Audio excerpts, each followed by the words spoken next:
Much.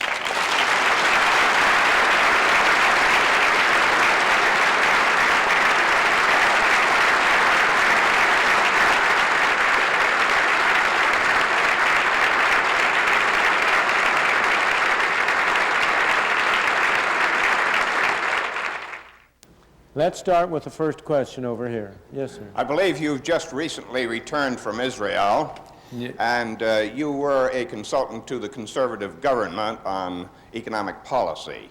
Could you relate the subject of tonight's discussion here to recent events in Israel and the policies which are being followed by that conservative government? I would be very glad to do that, because Israel is a fine example exactly of the false road we have been following. The Israel has been following what has been largely a policy moving towards socialism. It's much farther along that road than we are. The ideology of the leaders of Israel from the earliest stages was fundamentally socialist.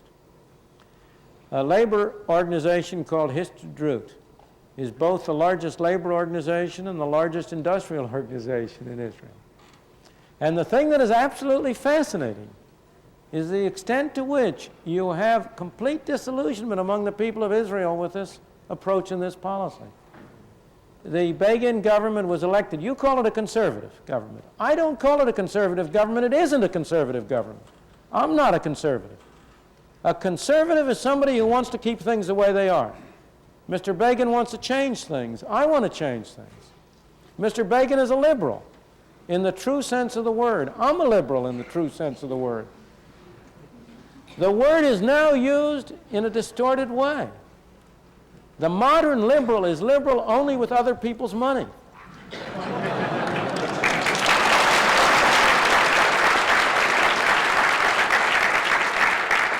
The word liberal means of and pertaining to freedom.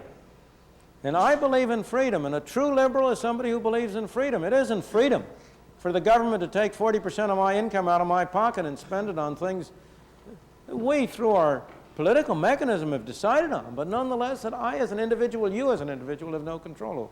So I will not agree with your description of Mr. Begin or his government as conservative. They're not. They're a liberal government. And in fact, you see, the word liberal still retains its 19th century meaning in most of Europe. And if you take the parties which together make up the Begin government, a major party is a liberal party of Israel. Now, with respect to the problems, the problem has been that as a result of the socialist tendency in Israel, you now have an enormous fraction of national income in Israel being spent by the government. You have a wide range of government and quasi-government enterprises. Over half of the people in Israel, half the workers in Israel are employed by either direct or indirect governmental enterprises. You have subsidies and everywhere for industry, for labor, for what you name it. And the result has been that you have a very great degree of dissatisfaction on the part of the public at large in respect of the inefficiency which develops out of this kind of thing, in respect of the restrictions on people's lives and activities, and that's why there is no sentiment within Israel today for a continuation of a socialist government. The papers here made the election of Begin hinge primarily on international affairs. It didn't at all. It was dissatisfaction with the domestic policy and this socialist developed policy in particular that led, in my opinion, to a change of government. Now, I am not very optimistic that they will be able to resolve things or to change it. Their intentions are fine. But it's extremely difficult once you get very far along this road to go back, to turn around.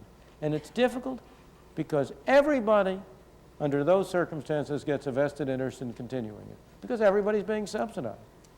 I met, when I was in Israel, with the leaders of the Manufacturers Association, of the Agricultural Association, of the banking group, all of the various groups, the private groups, the groups that were the strongest supporters of Mr. Begin.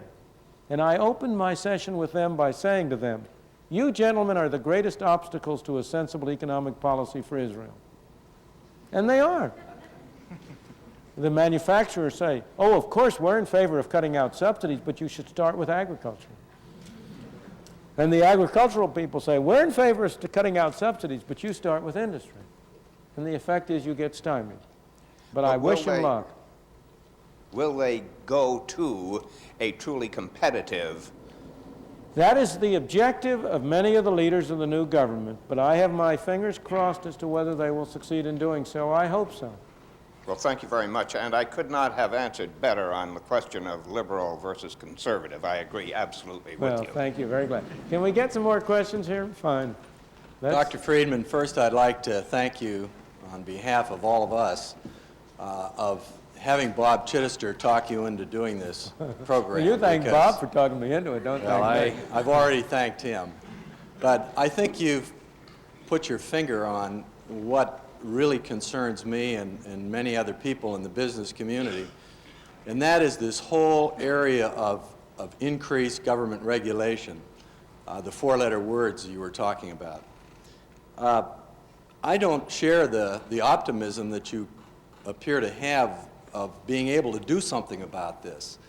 And I wondered if you could perhaps disclose some of the reasons why you feel that this can be changed, and perhaps at the end of that comment on the whole, to me as an example of this regulation, what's currently going on in the Senate and in this whole area of gas deregulation, because it seems to me that it's all backwards. They've got the whole regulatory thing backwards, because I've always felt that if you somehow deregulated gas, the opportunity for producers to get more for their gas, they would go on out and search for more, and then we'd have more, et cetera, et cetera. Sure.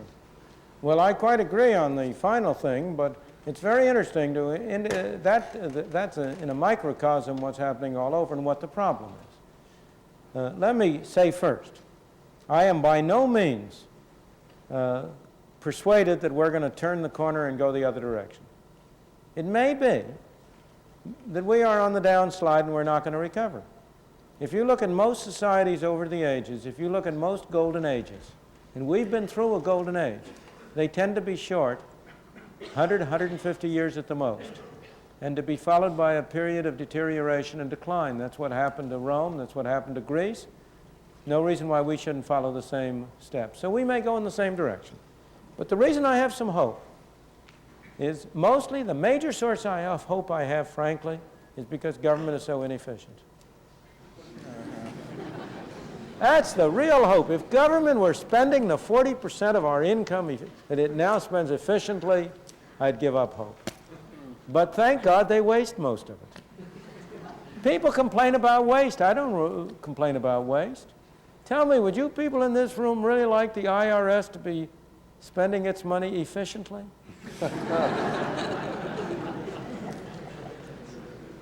Now, obviously, in general, we don't like waste, but one of the effects of this is that government doesn't have as much control as you might think it would.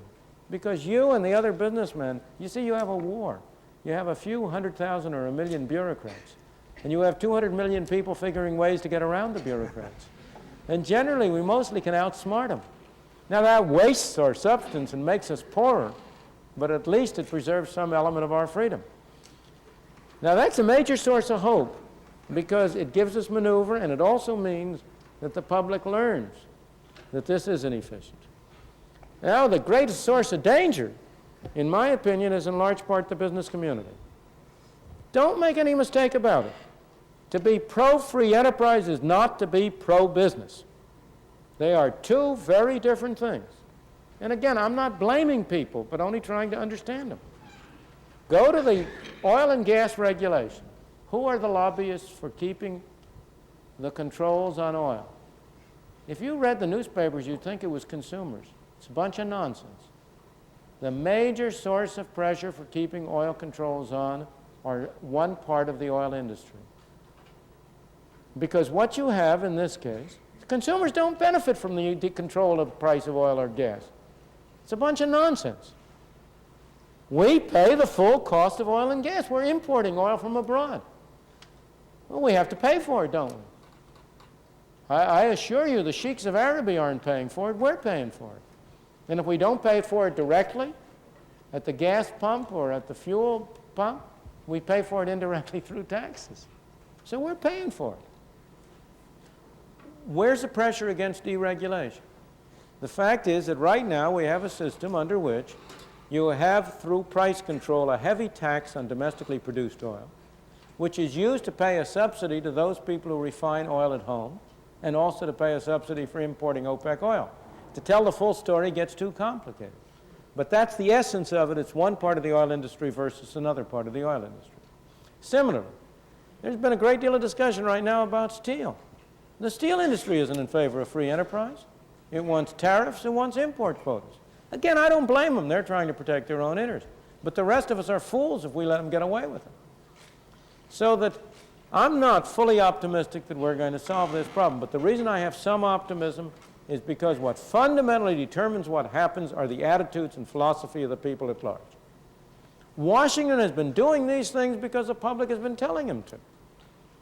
And the only hope is that the public changes its views and its attitudes and comes to recognize what's going on. And there's been a big change there. You no longer have the immediate belief on the part of the public at large that the way to solve the problem is to have government impose more controls. The public at large is fed up with that. And you have more and more examples. Don't you think it's been a very good example for the public at large to have Freddie Laker destroy the pricing system for transatlantic flights, which have been maintained by the Civil Aeronautics Board for these many years? Well, I think as those examples come along, the case for deregulating airlines is going to be very strong.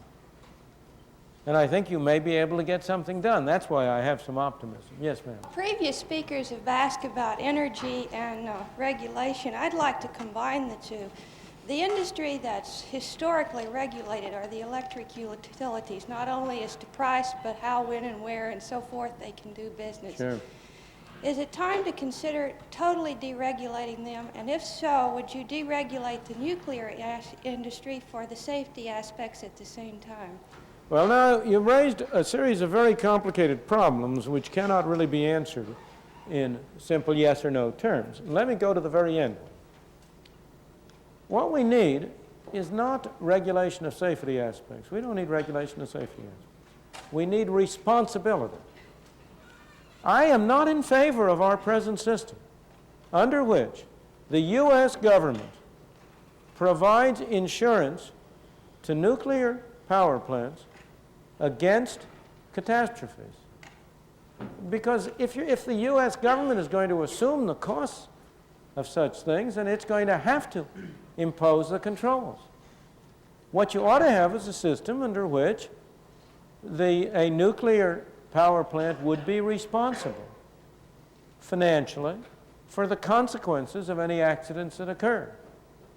Now, of course, as you and I know, the problems in this area have been enormously exaggerated.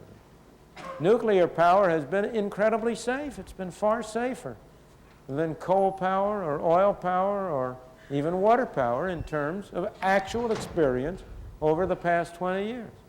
But nonetheless, it is highly desirable to have arrangements, to have a set of rules of the game under which public utilities or companies that produce nuclear power are held responsible for any effects of their behavior. They ought to be responsible for compensating people, just as if you drive an automobile, you ought to be required to have insurance, which will enable you to be responsible if you hit somebody. It is an appropriate role of government to make sure that third parties are protected from things that they could have had nothing to do with. So in that respect, I think that you ought to eliminate many of the specific safety controls and regulations, but substitute requirements for responsibility on the part of power plants, whether nuclear or otherwise, for compensating people for any injuries that are imposed on them. Now we come to the utility industry in general. It is grossly overregulated. It would be highly desirable to reduce the amount of regulation. There is no problem in reducing the amount of regulation. A colleague of mine, George Stigler, made a study many years ago of the effect of regulation on the prices of utility, of electric utility and the others. And he did it by comparing different states, some of which did have regulation at one time, some did not. And lo and behold, regulation did not lower the price or affect the price that was charged to customers. You might ask, well, if you don't have regulation of utilities, what does limit them? Won't they go and raise their prices sky high? The answer is that there are always alternative sources of energy. There may not be, you may have only one electric line, but you have other ways of getting power. People can live in different areas. If you raise the price, they'll buy less, and so on. So that on the whole, I am very strongly in favor of a wide-scale reduction in the extent of regulation of utility pricing. Again, that's the kind of change that ought to be done gradually over a period of time and not necessarily overnight. There are two kinds of changes. Some kind ought to be done overnight. The regulation of the price of oil and natural gas ought to be eliminated tomorrow. No gradualism. That's a bunch of nonsense. All it will do is do harm. If you eliminated the regulation of the price of oil and gas tomorrow, it would not affect in the slightest the prices that anybody paid at the gasoline pump or for oil and energy. It would only redistribute funds within the oil industry. On the other hand, the regulation of the prices of electricity and so on ought to be eliminated gradually over a period of time, because people have adjusted their arrangements to that and they ought to have a chance to adapt. Yes, sir. Dr. Friedman, is there an economic system now or historically that has allowed free enterprise alone to determine which direction the economy goes? And well, secondly, I have a three-part question. Okay, fine. Secondly, in economics you have resources, and how to best use these resources is a value judgment, but it seems to me you can have either free enterprise decide or government decide or some combination. And don't you think combination would be the best alternative? And thirdly, if I can remember it, isn't there some benefit to having the government steal our money, which is what they do effectively? They'll hold a gun to our head and say, pay us 40% of your income or go to jail. They take this money and they give it mostly to government employees. Well, the government employees spend it. The marginal propensity to consume is pretty high. So the people who were robbed have to do something creative to get the money back. And isn't this creative activity the real wealth of Well, I take the it that they would have to be still more creative if 98% were being spent by the government. No, the third part of your thing is just pure fallacy from beginning to end. Because if those people who are now government employees were employed in creative activity and productive activity, they would also be spending their money. And we'd have a greater total around. All you're doing, and let's suppose for a moment, take the extreme case, that 40% is being used just to have people sit around. The fact that they spend their money doesn't alter the situation. The only product there is what the 60% produce. And that 60% is divided among the 100%. If those 40% are also producing goods, then there are more goods to go around among everybody. You are just involved in a fallacy of looking at dollars, which is important sometimes, instead of looking at the real product, the goods and services that people produce and people consume. Spending isn't good. What's good is producing. What we want to have is more goods and services. And as I say, the obvious indication that that's clear is that if your logic were right, it would apply it for 50%, 60%, 70, 90, 98, 100%. And obviously you would see that that would be a bunch of nonsense at that stage. It is desirable to have some money spent by government for those things, those services that we believe we can get more usefully and more effectively through government. If people are getting their money's worth, fine. That's why it's very desirable to have governmental expenditures take place at as local a level as possible. Because you, as a citizen of a small community, can judge whether you're getting your money's worth. You can decide that you want to spend it. But when it comes to the federal government, you tend to think that you're spending somebody else's money. And you are in a way. But he's spending yours. All right, now let me go back to the first two items. Is there any example of a society in which the fundamental determination of the direction of activity was determined by free enterprise, by free competition? Of course. most of history, most of societies today. The government does have 40% of our income that it spends, but it wastes half of it. So that as a matter of effective matter, 80% of our resources are being determined by free enterprise now. And if I go back to the whole period of the 19th century, to the whole period of the great growth of the U.S., to Britain in the 19th century, the period when Britain emerged as a leader of the nation, at the height of Britain's power as a leading nation in the world, at the time of Queen Victoria's Jubilee in 1899, I think it was, or something, celebrating the 50th anniversary, the golden jubilee of her reign, when Britain Britain ruled the waves and had an empire on which the sun never set. Total government spending in Britain was 10% of the national income. So, of course, there have been many examples over time at which free enterprise has dominated and predominantly been the major source of determination. Today, it's true in Hong Kong and Taiwan, in many countries around the world. All right, now your second question is, does not the allocation of resources involve value judgments, and isn't it better to have that values judgment shared by government and the people? Who is government? What's government? Is that something other than you and me? Is that something than us operating through a different mechanism? Who can make value judgments? Only people. Resources don't make value judgments. Governments don't make value judgments. People make value judgments. And the question is, what is the most effective way in which we as people can jointly, cooperatively, express our values? No, we express some of them individually in the family at home, separately, people, you and I alone. We express some of them by doing things for ourselves. We express some of them through voluntary groups, Boy Scouts, churches, charitable organizations. We express some of them through cooperation on a broader scale on a free market, through business enterprises that serve as intermediaries between people selling their productive services, producing products, and selling the product. We express some of our values through doing things through government. And there's nothing wrong with doing that, provided we keep in control and don't let the government become the master instead of the servant. And the real problem is, in my opinion, that as we move from the local community to the state, from the state to the federal government, it becomes increasingly difficult for us to control the mechanism we have established.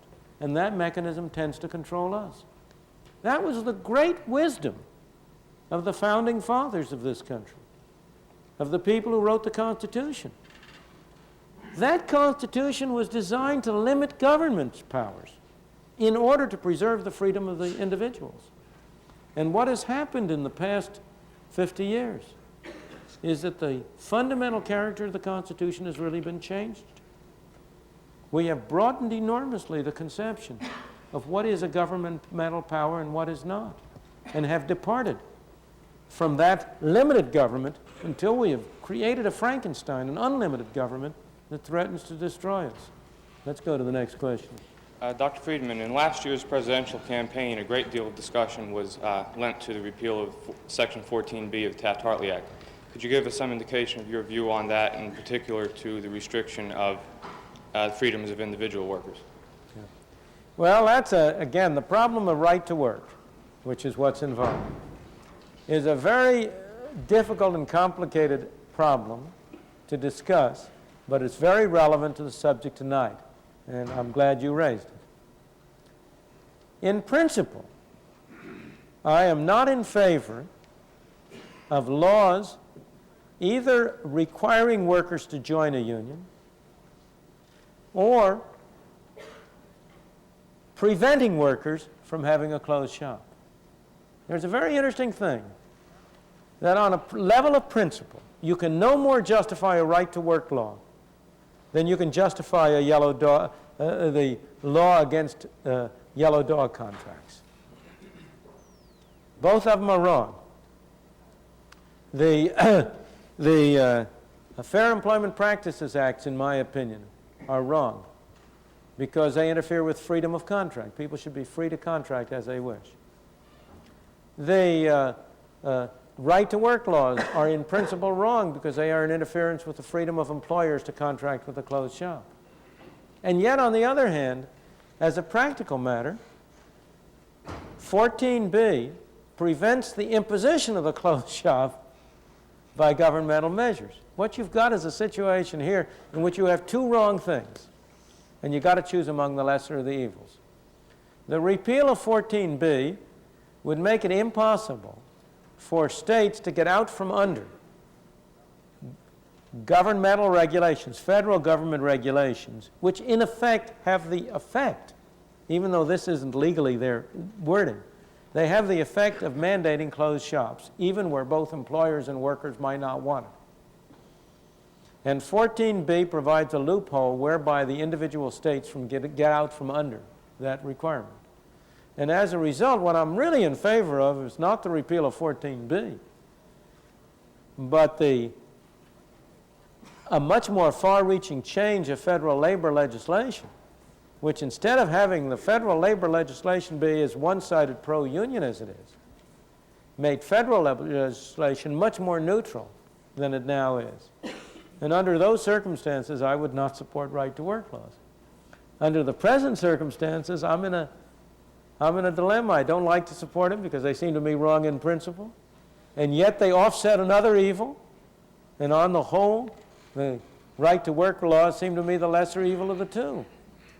So I think you've raised a very difficult position. Let's take the last question, and then we'll let everybody go home.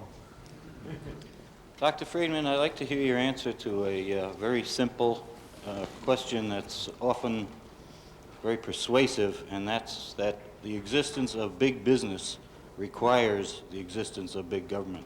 Yeah. Well, the answer to that is that big government produces big business in part, rather than the other way around. There is nothing about the existence. First of all, what do we mean by big business?